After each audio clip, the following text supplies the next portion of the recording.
Vamos abrir, irmãos, em 2 Crônicas, capítulo 7, de versículos de 1 a 4. 2 Crônicas, capítulo 7, versículos de 1 a 4. Tá dando microfone? Eu vou ler. Quando Salomão terminou de orar, desceu fogo do céu e queimou os holocaustos e os sacrifícios. E a presença gloriosa do Senhor encheu o templo. Os sacerdotes não podiam entrar no templo do Senhor, pois a presença gloriosa do Senhor havia enchido o templo. Quando todos os israelitas viram o fogo descer e a presença gloriosa do Senhor encher o templo, prostraram-se com o rosto no chão, adoraram e louvaram o Senhor, dizendo: Ele é bom, seu amor dura para sempre. Então o rei e todo o povo ofereceram sacrifícios ao Senhor. Vamos orar. Senhor Deus, teu Espírito Santo me capacite a expor a palavra de Deus com fidelidade. Em nome de Jesus, amém. Para entendermos um pouco o contexto, não vou me alongar muito, vamos no capítulo 6, versículo 7. O desejo do rei Davi era construir o santuário para Deus, mas essa não era a vontade de Deus. Deus permitiu que ele coletasse o material, mas seria o filho dele, Salomão, que faria. Capítulo 6, versículo 7. Salomão falando: meu pai Davi queria construir esse templo em honra ao nome do Senhor, o Deus de Israel. Mas o Senhor lhe disse: sua intenção de construir o templo em honra ao meu nome é boa, mas essa tarefa não caberá a você. Um dos seus filhos construirá o templo em honra ao meu nome. E quem construiu foi exatamente quem? Salomão. Salomão, quando o templo estava pronto, ele fez uma oração de dedicação ao Senhor. Nós vemos no capítulo 6, né? A partir do versículo 12 dele, ele começa a orar e tal, né? Então, voltando para o capítulo 7, nós vemos: quando Salomão terminou de orar, desceu fogo do céu. Aqui nós vamos tentar explicar quase versículo por versículo, né? Desceu fogo do céu. O que significa descer o fogo do céu? Vamos abrir no capítulo 18 de 1 Reis. 18 de 1 Reis.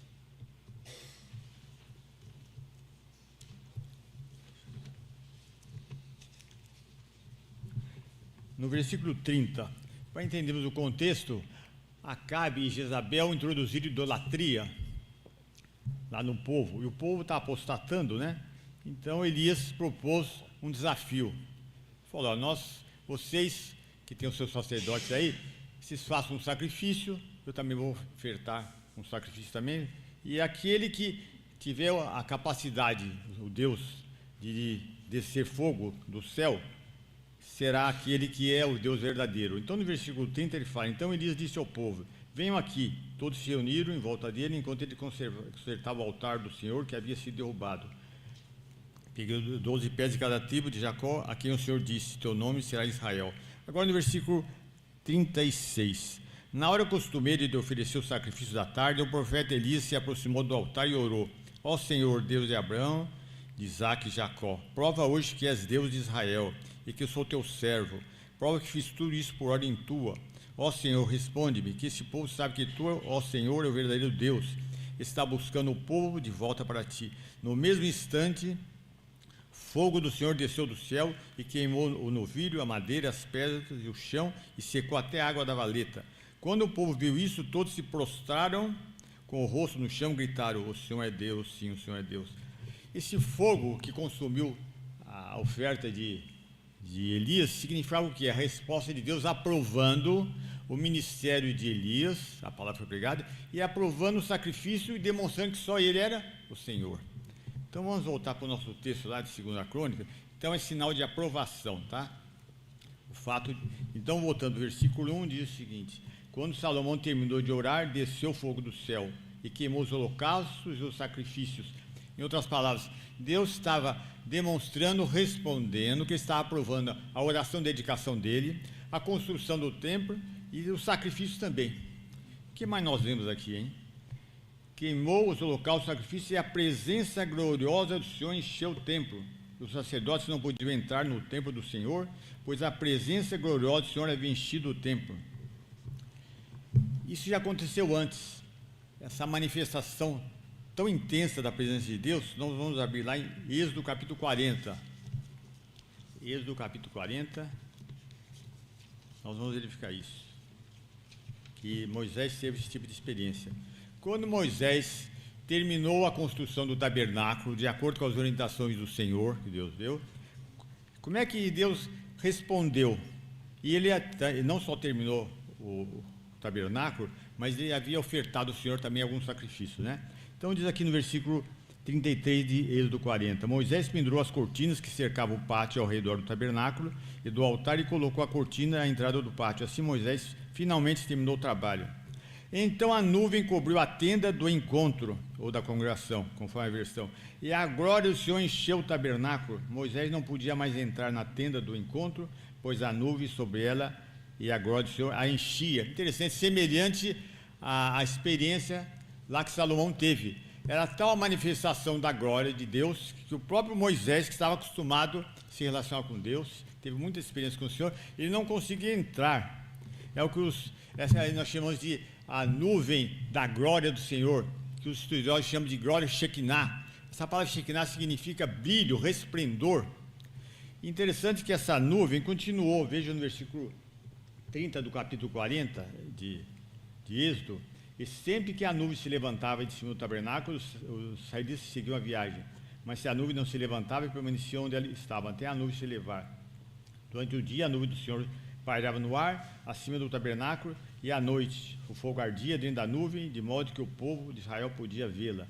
E isso aconteceu ao longo de toda a jornada dos israelitas. Quer dizer, durante os 40 anos no deserto, eles tiveram essa experiência. A nuvem não só manifestava a glória, mas também mostrava a misericórdia e a graça de Deus. Por que eu falo isso? Imagina durante o dia aquele calor terrível, ela servia como uma espécie de toldo para proteger do calor. E à noite, para iluminar caso eles peregrinassem e para proteger de férias dos inimigos que aparecessem. Interessante que essa nuvem de glória, ela percorre todo o Antigo Testamento e no Novo também, nós vamos verificar alguma coisa assim. Vamos abrir lá em Êxodo capítulo 3, Êxodo capítulo 3, e verificar uma coisa interessante, que o livro de Êxodo começa com a manifestação da glória de Deus e termina também com a manifestação da glória de Deus. Então Moisés estava lá com o rebanho, e ele diz assim, no versículo 2 de capítulo 3 de Êxodo, ali o anjo do Senhor, que é Cristo, pré-encarnado, lhe apareceu no fogo que ardia no meio do arbusto. Moisés olhou admirado, pois embora o arbusto estivesse envolto em chamas, o fogo não o consumia. Que coisa espantosa, pensou ele. Por que o fogo não consome o arbusto? Percebeu-se de perto. Quando o Senhor viu a Moisés se aproximar para observar melhor, Deus o chamou no meio do arbusto e disse, Moisés, Moisés, estou aqui. Deus se manifestou. Interessante, esse fogo que se manifesta aqui no arbusto é aquele mesmo fogo que se manifestou naquela nuvem gloriosa, seja na experiência de Salomão ou na experiência do próprio Moisés. Essa nuvem é tão importante, ela simboliza a manifestação visível do Deus invisível. É um símbolo, uma representação da glória de Deus em meio ao seu povo. E tanto no Antigo como no Novo Testamento, essa nuvem de glória aparece. Vamos abrir no capítulo 17 de Mateus, na transfiguração de Cristo. Muitas pessoas não relacionam isso. Mateus capítulo 17, nós vamos verificar que a experiência foi exatamente da mesma nuvem, versículo 1 do capítulo 17 de Mateus. 6 dias depois, Jesus levou consigo Pedro e os dois irmãos, Tiago e João, até um monte alto. Enquanto os três observavam a aparência de Jesus, foi transformado de tal modo que seu rosto brilhava como o sol e as suas roupas se tornaram brancas como a luz. De repente, Moisés e Elias apareceram e começaram a falar com Jesus. Pedro exclamou, Senhor, é maravilhoso estarmos aqui. Se quiser, farei 3 tendas. Uma será sua, uma para Moisés e outra para Elias. Veja agora no versículo 5. Enquanto ele falava, uma nuvem brilhante os cobriu e uma voz que vinha da nuvem disse, este é meu filho amado em quem me comprado. Está vendo? A mesma nuvem gloriosa, a nuvem de glória, que apareceu lá no Velho Testamento em algumas ocasiões, para Moisés e outros servos de Deus também, e na época de Salomão, é a mesma que está aparecendo aqui. Vamos para frente também, vamos abrir Mateus 24. Mateus capítulo 24. Então essa nuvem de glória, vale a pena fazer um estudo sobre essa nuvem de glória, né? No sentido, veja Mateus 24, versículo 30. Então, por fim, aqui fala, passando o período da grande tribulação, que tem o anticristo e tal, no final, na batalha de Armagedon, quando Cristo volta com a igreja e com os anjos para destruir o exército do anticristo, e que todo olho verá. Então ele voltando com a igreja e com os anjos, no versículo 30 fala: então por fim aparecerá no céu o sinal da vinda do Filho do Homem, e haverá grande lamentação entre todos os povos da terra. Então verão o Filho do Homem vindo nas nuvens do céu com poder e grande glória. É a mesma nuvem de glória. Então vocês veem em várias situações, quer no Antigo Testamento, quer no Novo, essa nuvem de glória era uma manifestação, representa, é um símbolo da presença de Deus em meio ao seu povo, tá bom? Vamos voltar agora para a 2 Crônicas, que é o nosso texto, né? Então quando nós vemos no versículo 2, o sacerdote, capítulo 7, 2 Crônicas, versículo 2. Os sacerdotes não podiam entrar no templo do Senhor, pois a presença gloriosa do Senhor havia enchido o templo. Tem outro episódio também. Voltando para o capítulo 6, quando eles estavam terminando a construção do tabernáculo, tinha a Arca da Aliança, que ficava no lugar santíssimo. E quando os sacerdotes foram colocar no local apropriado, veja aqui no versículo, capítulo 5, quer dizer, capítulo 5, 2 Crônicas, versículo 13. Os que tocavam trombetas e os cantores de uníssono louvaram e agradeceram ao Senhor. Acompanhados de trombetas, símbolos e outros instrumentos, levantaram as vozes, louvaram o Senhor com essas palavras: Ele é bom e seu amor dura para sempre. Nesse momento, uma densa nuvem encheu o templo do Senhor. Com isso, os sacerdotes não puderam dar continuidade ao seu serviço, não podiam ministrar, né? Pois a presença gloriosa do Senhor encheu o santuário. Você vê que coisa. Então, essa nuvem não aparece por acaso, não. É um símbolo, uma representação, um sinal da presença de Deus em meio ao seu povo. Que bênção, né? Então, quando diz aqui no versículo 2 de 2 Crônicas 7, os sacerdotes não podiam entrar no templo do Senhor, pois a presença gloriosa do Senhor havia enchido o templo. Quando todos os israelitas viram o fogo descer e a presença gloriosa do Senhor, imagine como foram ficar impactados, hein? Como eles reagiram, hein? Prostraram-se com o rosto no chão e adoraram e louvaram o Senhor. Então essa manifestação visível do Deus invisível impactou. Como eles não podiam ter uma visão direta, imediata da glória essencial de Deus, que ninguém suportaria, havia uma manifestação, até onde eles podiam suportar, né? De que Deus está presente e que Deus realmente é real, que iria habitar com eles. E interessante que essa nuvem parece em forma de luz, de fogo, e realmente é uma maneira de os homens saberem que Deus não os abandonaria. Então, durante toda a história bíblica, há manifestações dessa nuvem gloriosa do Senhor. Agora, qual deve ser a nossa reação, a nossa resposta diante da revelação da pessoa gloriosa de Deus através da palavra? Como eles reagiram? Nós vemos aqui no versículo 3. Quando todos os israelitas viram o fogo descer e a presença gloriosa do Senhor encheu o templo, prostraram-se com o rosto no chão, adoraram e louvaram o Senhor, dizendo: Ele é bom e seu amor dura para sempre. Interessante aqui, milhares de pessoas, já imaginaram? Milhares de pessoas, as vozes de milhares de pessoas falando: Ele é bom e seu amor dura para sempre. Imagina como deve ter sido marcante aquele momento, né? Então, isso é uma coisa importante, é um princípio que a gente verifica na palavra de Deus, de Gênesis e Apocalipse, que Deus primeiro se revela a sua glória e fica esperando uma resposta, uma reação da nossa parte. E qual deve ser a nossa reação? Qual deve ser a nossa resposta? Adorar, louvar, obedecer e ter uma vida de submissão ao Senhor. Quando você faz isso, você está glorificando a Deus. Interessante. Agora, hoje em dia, Deus não está manifestando a sua presença através de uma nuvem como essa. Não que ele não tivesse poder para isso, mas não está. Hoje em dia, como é que nós entramos em contato com a glória do Senhor? Onde é que nós vamos obter uma revelação da glória do Senhor? Através da leitura, estudo e meditação da palavra de Deus.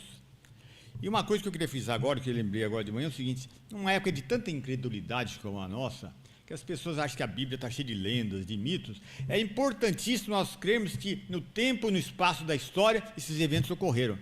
Isso são fatos. Isso não é uma coisa simbólica, a história da carochinha, não, isso aconteceu. E para a nossa fé isso é importante, porque o mesmo Deus que se manifestou naquela época, também se manifesta hoje também. E às vezes nós, por incredulidade, ficamos pensando: será que isso aconteceu? Uma série de coisas, né? Então, qual deve ser a nossa reação? deve ser adoração. Agora, a visão da grandeza de Deus, infelizmente, está sendo perdida em muitas igrejas atuais. A visão da grandeza de Deus está sendo perdida. Falta reverência, respeito à palavra, as pessoas não têm mais aquela visão da grandeza de Deus revelada na palavra de Deus. Deus é tão santo, tão soberano, tão poderoso, tão glorioso, agora, no nosso século, como era na época o quê? De Salomão, né, nos tempos bíblicos. E por causa dessa santidade, desse poder, dessa soberania, dessa grandeza de Deus, ele deve ser o quê? Adorado, obedecido, reverenciado, honrado. E seria importante que os crentes, através da leitura da palavra de Deus, ficassem impactados, impressionados com a grandeza de Deus. Mas muitas vezes falta isso. Ou por falta de leitura da palavra de Deus, seja o que for, está faltando isso nas igrejas. As pessoas precisamos realmente nós precisamos ter uma visão renovada da grandeza de Deus através do quê? Da leitura, meditação e estudo da palavra de Deus. Uma visão renovada, diária. Que bênção, hein? A pessoa diariamente, Deus revelando a grandeza dele, a glória dele, e você respondendo com adoração, com honra, com submissão, com obediência à palavra de Deus. Vamos abrir em João capítulo 4, versículo 23. É importante, embora seja um versículo que todos nós já conheçamos, nós colocamos no contexto que nós estamos falando agora, né? Versículos conhecidos. João capítulo 4, versículo 24, fala o seguinte. João 4, 24. Pois Deus é Espírito e é necessário que os seus adoradores adorem em Espírito e em verdade. Um versículo precedente também, versículo 23. Mas está chegando a hora, e de fato já chegou, em que os verdadeiros adoradores adorarão o Pai em Espírito e em verdade. O Pai procura pessoas que o adorem deste modo. Qual foi a reação daquele povo, na época de Salomão, quando viram aquele resplendor, a manifestação da glória de Deus? Se prostraram e adoraram o Senhor. O que é adoração? Fala-se muito de adoração, biblicamente falando. O que é adoração? É a atitude de humilhar-se diante de Deus, reconhecendo e exaltando a sua glória, soberania, santidade e poder. Isso é adoração. É a reação do crente diante da revelação de quem Deus é. Então, Deus, qual é a resposta? Qual deve ser a nossa reação? Tem sido essa a sua experiência, quando você lê a palavra de Deus? Você percebe que está pisando em terreno santo, está lembrado quando Moisés viu a revelação de Deus lá na sarça, no arbusto? Deus falou, tire as sandálias, porque o local onde você está é o quê? Não, normalmente não era, mas porque Deus estava lá. E sabe que nós temos essa experiência, quando abrimos a palavra de Deus, que nós estamos em comunhão com Ele, que estamos diante de terra santa, lendo a palavra de Deus? Então, a adoração é exatamente isso. Agora, Deus atualmente não habita em tabernáculos, Deus não habita em templos, Deus habita na igreja. Vamos abrir em capítulo 3 de 1 Coríntios. 1 Coríntios, capítulo 3. Deus não habita.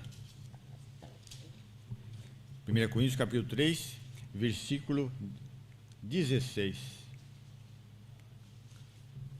Vocês não entendem, 1 Coríntios 3, 16, vocês não entendem que são o templo de Deus e que o Espírito de Deus habita em vocês? Está falando do corpo de Cristo, corpo e vida de Cristo, tá? Deus destruirá quem destruir o seu templo, pois o templo de Deus é santo e vocês são o templo de Deus. Vê que interessante. Deus, como eu falei, Deus não habita mais em tabernáculos, não habita mais em arbustos, manifesta temporariamente nos lugares, mas manifesta na igreja. E individualmente também. Vamos abrir no capítulo 6. Capítulo 6 de 1 Coríntios, a partir do versículo 19. Vocês não sabem que o seu corpo é o santuário do Espírito Santo, é o templo do Espírito Santo, que habita em vocês? Lhes foi dado por Deus. Vocês não pertencem a si mesmos, pois foram comprados por preço, portanto, honre a Deus com o seu corpo. Ou em outra versão, glorifique a Deus com o seu corpo. Agora eu faço outra pergunta. O que é glorificar a Deus? Nós usamos certas expressões às vezes, e nós mesmos não sabemos o sentido, né? Glorificar a Deus não é adicionar ou fornecer a Deus algo que ele não possui. Puxa, ele está tão carente que você precisa fornecer, precisa glorificar, né? Não é fornecer a Deus algo que ele não possui, mas reconhecer a honra que lhe é devida. É atribuir a Deus supremo valor. Isso que é glorificar a Deus. Não é verdade? E muitas vezes nós não esquecemos disso, né? E como eu falei para vocês, um dia Deus revela a sua glória pela palavra. E qual é a revelação máxima da glória de Deus na palavra de Deus? O Senhor Jesus Cristo. É a revelação máxima. Agora, nós verificamos na palavra de Deus que o Espírito Santo, entre outras missões, ele veio com duas missões importantes em relação a Jesus: revelar a pessoa de Jesus e glorificar a pessoa de Jesus. Vamos abrir lá em capítulo 15 de João, versículo 26. João, capítulo 15, versículo 26. João 15, 26. Veja que maravilha, né? Versículo 26. Mas eu enviarei a vocês o encorajador, ou consolador, o Espírito da verdade. Ele virá do Pai e testemunhará a meu respeito. Está vendo? Ele vem para revelar Jesus.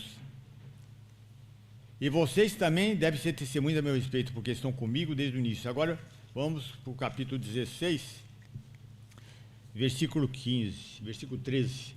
Quando vier o Espírito da verdade, ele os conduzirá a toda a verdade. Não falará por si mesmo, mas lhes dirá o que ouviu, lhes anunciará o que ainda está para acontecer. Ele me glorificará, está vendo? Porque lhes contará tudo o que receber de mim. Tudo que pertence ao Pai é meu. Por isso eu disse, o Espírito lhes contará tudo o que receber de mim. Então, se o Espírito Santo, em relação ao Cristo, entre outras coisas, veio para revelar e glorificar Jesus, de que maneira que ele faz isso atualmente? Pela palavra de Deus. Vamos abrir em 2 Coríntios, capítulo 3.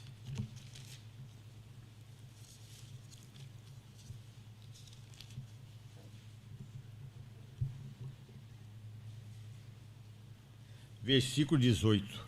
Portanto, todos nós, dos quais o véu foi removido, podemos ver e refletir a glória do Senhor. E o Senhor, que é o Espírito, nos transforma gradativamente à sua imagem gloriosa, deixando-nos cada vez mais parecidos com Ele. Quando pela fé, nós vemos a pessoa gloriosa de Cristo revelada nas Escrituras, conforme o Espírito Santo vai revelando, vai iluminando, porque em relação ao crente existe o ministério de iluminação do Espírito Santo. Ele vai nos iluminando a glória de Cristo, e quanto mais você vai vendo Cristo revelado nas Escrituras, a pessoa dele, aí precisamos tanto do Antigo como do Novo Testamento. Tem muitos crentes que só lêem provérbios, né? Só lê salmos. Fica um retrato meio desfigurado de Jesus. Precisa de tudo. Porque tanto o Antigo como o Novo Testamento, através de profecias, tipologia, tipos, símbolos, revela a pessoa de Jesus. Então, quando você vê a pessoa de Jesus revelada na Escritura, o ministério dele, suas palavras e o Cristo glorioso após a ressurreição, o que acontece? Ocorre uma transformação espiritual no crente, de dentro para fora. E o que acontece? Isso nós chamamos no processo de santificação. Quanto mais você vai vendo Jesus revelado nas Escrituras, em toda a sua glória, e quanto mais você reage, responde diante dessa revelação de quem Cristo é, o Cristo glorioso, responde com adoração, submissão, louvor, obediência, mais você vai sendo parecido com Jesus, mesmo que você não perceba. Interessante, as pessoas vão convivendo com você, elas percebem o Cristo refletido na tua vida, ainda que você não saiba. Por exemplo, às vezes a pessoa descrente que nunca teve um encontro com Cristo, o primeiro contato que ele tem com a pessoa de Cristo, às vezes não é num culto aqui, não, às vezes nem quer vir aqui, né? Ou numa célula, um grupo, não. É o Cristo que está sendo manifestado na tua vida. E aí tá. Então, hoje, se você realmente quer ser mais parecido com Cristo, se você quer realmente conhecer cada vez mais a pessoa de Jesus, é através da leitura, estudo e meditação da palavra de Deus. Eu frequentei uma igreja no passado, aliás, preguei numa igreja no passado, que eles tinham costume, de um grupo de outra, um povo que não é brasileiro, né? E eles tinham o hábito de não trazerem a Bíblia para a igreja, né? Então, tinha um armário, mínimo até hoje. Eles chegavam, cada um pegava a sua Bíblia no armário, depois, quando acabava o culto, entregava outra vez. Porque durante a semana toda, eles não tinham contato com a palavra de Deus, e só no dia do culto, né? Então, o que eles conheciam desse Senhor? Quem é esse Senhor que estão esperando? Então, a palavra de Deus dá a entender o seguinte, que quando o crente lê, estuda, medita a palavra de Deus, e quanto mais ele se aproxima da palavra de Deus para conhecer Jesus, quanto mais ele adora Jesus, quanto mais ele tem intimidade com Jesus, quanto mais ele vê a glória manifestada na pessoa de Jesus, mais ele assemelha a Jesus e mais ele vai o glorificar ao Senhor Deus. Então, a palavra de Deus aqui dá a entender que conforme o versículo que nós vemos aqui, 18, que que o Espírito Santo que habita em nós, ele vai manifestando através do nosso caráter, um caráter semelhante a Jesus. Isso vem de dentro para fora, do interior para o exterior. E essa santificação é cada vez mais, o processo vai se dinamizando cada vez mais. Vamos voltar lá para 2 Crônicas, capítulo 7. Interessante quando chega no versículo 3. Quando todos os israelitas, capítulo 7, 2 Crônicas, quando todos os israelitas viram o fogo descer, e a presença gloriosa do Senhor encher o templo, prostraram-se com o rosto no chão. Outra coisa importante, que significa a palavra glória em relação a Deus. Sua perfeição é sua glória, é a perfeição demonstrada. Glória seria mais, no contexto que nós vemos aqui, né? É a majestade e o resplendor que acompanham a revelação da presença, do poder, da santidade e da soberania de Deus. Vou repetir. Glória é a majestade e o resplendor que acompanham a revelação da presença, do poder, da santidade e da soberania de Deus. É exatamente o sentido esse, glória. Então o que acontece aqui, no versículo 3, quando todos os israelitas viram o fogo descer, e a presença gloriosa do Senhor encher o templo, prostraram-se com o rosto no chão, adoraram e louvaram o Senhor, dizendo, Ele é bom e seu amor dura para sempre. E eu não tenho dúvidas que muitos que adoraram, que quando souberam que eles viram o fogo, viram a presença manifesta do Senhor, que adoraram e louvaram o Senhor, pecaram, se afastaram, deixaram de ter comunhão com Deus, vamos dizer assim, né? Isso acontece muito com a pessoa quando ela vai deixando de ler a palavra de Deus, né? E é interessante que no versículo 36 do capítulo 6 de 2 Crônicas, quando Salomão está orando, ele fala, quando pecarem contra ti, pois não há quem não peque. Isso nós sabemos, né? E muitos daqui que adoraram, sinceramente louvaram, talvez tenham se afastado. Como acontece também, muitos que estão adorando o Senhor em comunhão se afastam, vão relaxando a leitura da palavra de Deus, pecados não confessados, perdem a comunhão temporária com Deus, né? E como é que isso pode ser restaurado? Veja que interessante aqui no capítulo 14 de 2 Crônicas. E muitas vezes esse texto é citado fora do contexto, né? Mas como é que pode ocorrer um reavivamento bíblico, não emocional, não baseado em experiências fora da palavra de Deus? Diz assim, se o meu povo, que se chama pelo meu nome, humilhar-se, orar e buscar a minha presença e afastar-se dos seus maus caminhos, eu os ouvirei dos céus, perdoarei seus pecados e restaurarei a sua terra. Naturalmente, esse versículo é aplicado primariamente ao povo daquela época, não é verdade, né? Se caso Deus, em disciplina, mandasse alguma praga, alguma coisa, né? Mas aplicando para nós, como é possível, vamos assim dizer, recuperar a comunhão com o Senhor? Como é possível novamente você estar capacitado a receber a revelação da glória de Deus pela palavra e reagir com adoração, louvor? Como? Confessando o pecado. Tem que falar em 1 João, 1 João capítulo 1, versículo 9, se confessarmos os nossos pecados, tal, né? O que acontece? Quando o crente confessa o seu pecado, volta a ler a palavra de Deus, volta a meditar na palavra de Deus, em outras palavras, restaurado, ele está novamente em condições do quê? De receber a revelação de Deus, da glória de Deus, receber a revelação da glória de Deus, responder, ter a reação, qual reação? Adorar o Senhor, honrá-lo, louvá-lo, submeter à vontade de Deus. Eu agora me pergunto, você tem sido essa a tua experiência diária? Você tem alegria em ler a palavra de Deus ou é um peso? Por que tem pessoas que quando estão lendo a palavra de Deus, às vezes até em culto, né? Começa a dormir, já viram o caso? Imagina, Jesus me salvou há 53 anos, já vi muita gente dormindo, hein? Imagina quantos anos, né? 53 anos, vi muita gente dormindo. O que acontece? A pessoa parece que é um peso, ler a palavra de Deus. E a orar, então, uma dificuldade, né? É um sacrifício, né? Porque não tem intimidade com o Senhor. Deus se revelando pela palavra. A oração parece uma reza. Chega no final dele, parece uma reza. Ler a palavra de Deus é uma coisa que não tem prazer. Por quê? Não tem intimidade com o Senhor, não tem prazer em conhecer o Senhor, não está crescendo na graça e no conhecimento de Jesus. E você que pode estar ouvindo essa mensagem, será que você já teve um encontro com o Senhor? Você conhece esse Deus glorioso, gostaria de conhecer esse Deus glorioso? Gostaria de poder entender o que significa tudo isso que nós falamos aqui? É reconhecer que é pecador, que que está separado de Deus, que precisa receber o Senhor Jesus como Salvador. Jesus morreu no seu lugar. Confessar Jesus como seu Salvador. E você que é crente, para ser restaurado é confessar seu pecado, a negligência na leitura da palavra, porque infelizmente muitos crentes ficam pensando em ter experiências extraordinárias, experiências emocionais. E isso não é isso que é conhecer a Deus. Conhecer a Deus é conhecê-lo pela palavra. Por isso que eu falei, nós precisamos ter uma visão renovada diariamente da grandeza de Deus através da leitura, estudo e meditação da palavra de Deus.